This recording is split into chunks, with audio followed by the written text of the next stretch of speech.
Okay, guys, and we're back with another episode of the Seth Solo Side Quest. We're back with another tier list. This is a MCU Phase 2 tier list. Our Phase 2 was interesting, where it built up a lot of stuff from Phase 1. It felt like a natural progression. We had some sequels in this phase. We continued to build towards, you know, Thanos' arrival, and that was teased multiple times throughout Phase 1 and really just expanded the sort of lore around the MCU at this point. I made a tier list about Phase 1. Hope you guys enjoyed that. Checked out. If you haven't watched it, I give my takes on some of the Phase 1 films. But what I'm really noticing from these early MCU phases, like, they're not doing loads of new movies. Whereas you see it now where you've got movies and series, they're doing way too much. Back when it was like this and you had five, six, seven films per phase, and each film had time to breathe, and it was made by a different filmmaker, different writers. Each film felt unique, rather than now where all the films that come out, it feels like even though they're not probably written by the same person, they're written by the same people, if that makes sense. And the stories they're trying to tell largely are the same. And I'm not talking about necessarily about specifics. I'm talking about large, overarching sort of themes around the stories. Yeah, but it's still early days MCU, and the MCU is still pretty good.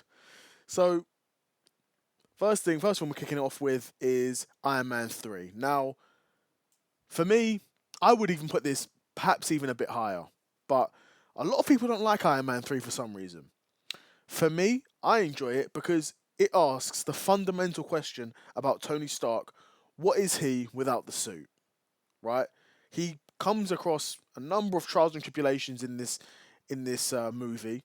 He gets his suits destroyed. He gets taken out of the suits, gets separated from the suits, um, and we have to find out what can this guy do without the suits. So he has to plan. He has to be more strategic. He can't go in literally. He can't go in guns blazing because he's not got a bulletproof suit on anymore. So he has to be more tactical. He has to work things out as well. Um, the villain, a bit weird. Yeah, the Mandarin and then the guys that was heating up. Yeah, granted, the villain is a bit weird, but I like that they asked the question and answered it. Who is Tony Stark without the suits? And I also liked the fallout from Avengers. So this film came out a year after the Avengers, and of course, following the ending of that film, how Tony Stark saved the world and threw a nuke into a wormhole. Serious aura gained from that. But he's having panic attacks and stuff from that. I mean, how would you not? You're just a regular, you're not a regular guy, but you're just a guy who just threw a missile into a black hole and nearly died doing it. Like, of course, you're gonna be feeling a bit crazy after that, right? But I really like this film. I would even put it higher, but for the sake of this tier list, I'm putting it a B. Then next, what we got next? Thor 2. Okay, this one I'm gonna put at F. I nearly put it at D. I'm gonna put it at F because it's a film that, again, I couldn't tell you the first thing about this film. I've watched it, and I couldn't tell you the first thing about it. Granted, I haven't watched it in a long time, but story was boring, villain was boring. Shame about the villain being boring because it was played by Christopher Eccleston, who's, in my opinion, the best Doctor. But really high hopes. I had really high hopes for this. I guess, to be fair, in some ways, the stuff with Loki and yeah, and all that stuff that Loki's doing with pretending to be dead, like there is some redeeming qualities to it, but overall, in terms of comparing it to these other MCU films, Thor 2 is way off the pace, way off the mark. Then we've got The Winter Soldier. Now, Winter Soldier's going to A. Winter Soldier is a film that when it came out, I loved it. And even rewatching it now, I still love it just as much. The Winter Soldier is an amazing villain. Captain America, again, the angle that they took in this film, there's a reason why they say Captain America Brave New World is like a poor man's version of this. Because this is a great film. They find out that Shield has been compromised by Hydra agents. It's a espionage thriller, You don't know who to trust. You've got the Winter Soldier out here trying to pack guys. He's seriously dangerous. He can't be stopped. He, like Steve, has got the Super Soldier Serum. Um, Great film, really enjoyable film. Some really good action scenes as well. Um, Captain America: The Winter Soldier is a really good MCU film and deserves to be in the A tier in my opinion. Guardians of the Galaxy, the first one. Again, I'm putting that in the A tier as well. Again, another film where I really like this. Of course, this was made by James Gunn. This film, going into it, you've got no expectations of Guardians of the Galaxy. What on earth is Guardians of the Galaxy, right? And I loved the fact that they had no expectation going into this, and James Gunn was able to creatively, it felt like, not take this in whatever direction he wanted to, because at the end of the day, James Gunn has still got superiors who are managing him. Like he couldn't do whatever he wanted in this film, right? But of course, Kevin Feige would have had oversight and stuff. But it feels like because the typical moviegoer at this point wasn't super familiar with Guardians of the Galaxy lore or you know the story of this team, who should be in this team, what are these characters like? Because to be honest, from what I hear, a lot of these characters are very, very different to how they were in the comics. But that's fine. You know, make a good movie. Make a good movie first, then worry about it being comic book accurate. I'd much rather focus on making a good movie first, and that's what they done. Guardians 1 was a really fun film. A film, to be honest, a film that, in my opinion, has been influential to the MCU. Now, a film like this that was so influential, it sort of acted as like a blueprint for a lot of these MCU films going forward in terms of the type of comedy and the pacing of this film, particularly the comedy. And that's also to the MCU's detriment because, yes, Guardians 1 was somewhat funny and had some funny moments. That's Guardians. That does not mean going forward, every single MCU project should try and be like this, right? But like I said, Guardians 1, great film. Really enjoyed it and deserves to be in the A tier. Then we've got Avengers 2. Now, again, Avengers 2, a film I really enjoyed. Putting it in the same tier as Iron Man 3. If there was something between A and B, I'd probably put Age of Ultron there. Um, but I'm going to put it at B because I don't think it's quite as good as the films that I've got in the A tier. Right? Now, Age of Ultron was a really good film. It introduced, of course, Ultron, who was played by, oh, I can't remember the guy's name actually, but a really good actor and loved the voice.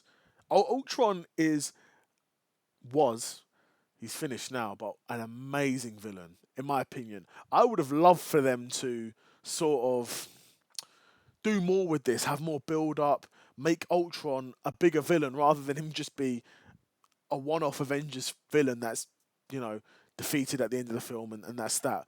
I think they could have done so much with Ultron, especially now in 2025 where the outlook in terms of cyberspace looks so different to how it did 10 years ago, right? In terms of hacking and cryptocurrency and all and AI and AI takeover and large language models and all these things. I think there's a real opportunity to potentially bring Ultron back.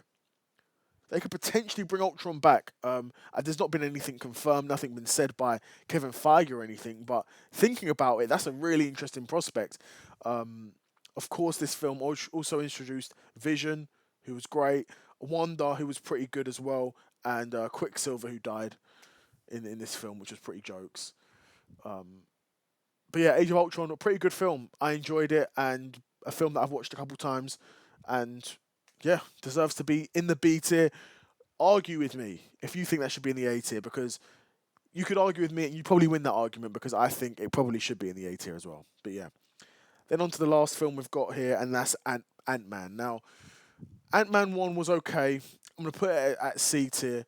Now, people are going to be getting at me. This is my opinion. People are going to be getting at me because they're saying, how can Iron Man 3 be above Ant-Man? Don't at me, bro. Don't at me. I think Iron Man 3... I enjoyed Iron Man 3 more than I enjoyed Ant-Man. Now, Ant-Man is an okay film. Ant-Man deserves to be C because it's middle of the road. It is a middle of the road film. It's okay. It's a bit weird because you've not even got the most famous Ant-Man playing Ant-Man. The best Ant-Man is Hank Pym. Hank Pym is a super smart guy, becomes Ant-Man. To be honest, in terms of the MCU, in terms of the comics, sorry, Ant-Man is a really important character. He's not so much in the MCU, probably because they've not even got Hank Pym playing Ant-Man. Hank Pym is playing is as Ant-Man. You've got the other guy, Scott, whatever his name is. I don't even know the guy's name. The name of it, whatever. You've got to have Hank Pym playing Ant-Man, bro. Hank Pym as Ant-Man is one of the founding members of the Avengers. And you've had two Avengers film without him. Without an Ant-Man. Not even Hank Pym. Without an Ant-Man. Whatever, man. Whatever. Ant-Man is an okay film. All of the Ant-Man films are the same, to be honest, in my opinion. I'm not particularly fond of any of them. I guess Ant-Man, the first Ant-Man was a bit funny. It did feel a bit better written than the other two Ant-Man films, but a solid film in its own right. Like I said, there's films in the MCU that will be a lot worse than Ant-Man that will come in the following years and following phases. But yeah, another episode, another side quest in the bag, another tier list in the bag as well. That's my MCU Phase 2 tier list. Now, you'll notice I've not got any S tier films in this tier list for Phase 2. And D no D tier films either. So at A, we've got Winter Soldier and Guardians 1. Then at the B tier, we've got Iron Man 3 and Age of Ultron. Then at the C tier, we've got Ant-Man. And then at the F tier, we've got Thor, The Dark World, I think that is. So yeah, let me know if you guys agreed with this tier list for Phase 2. I'd be curious to know what you guys think. And I'm out. Peace.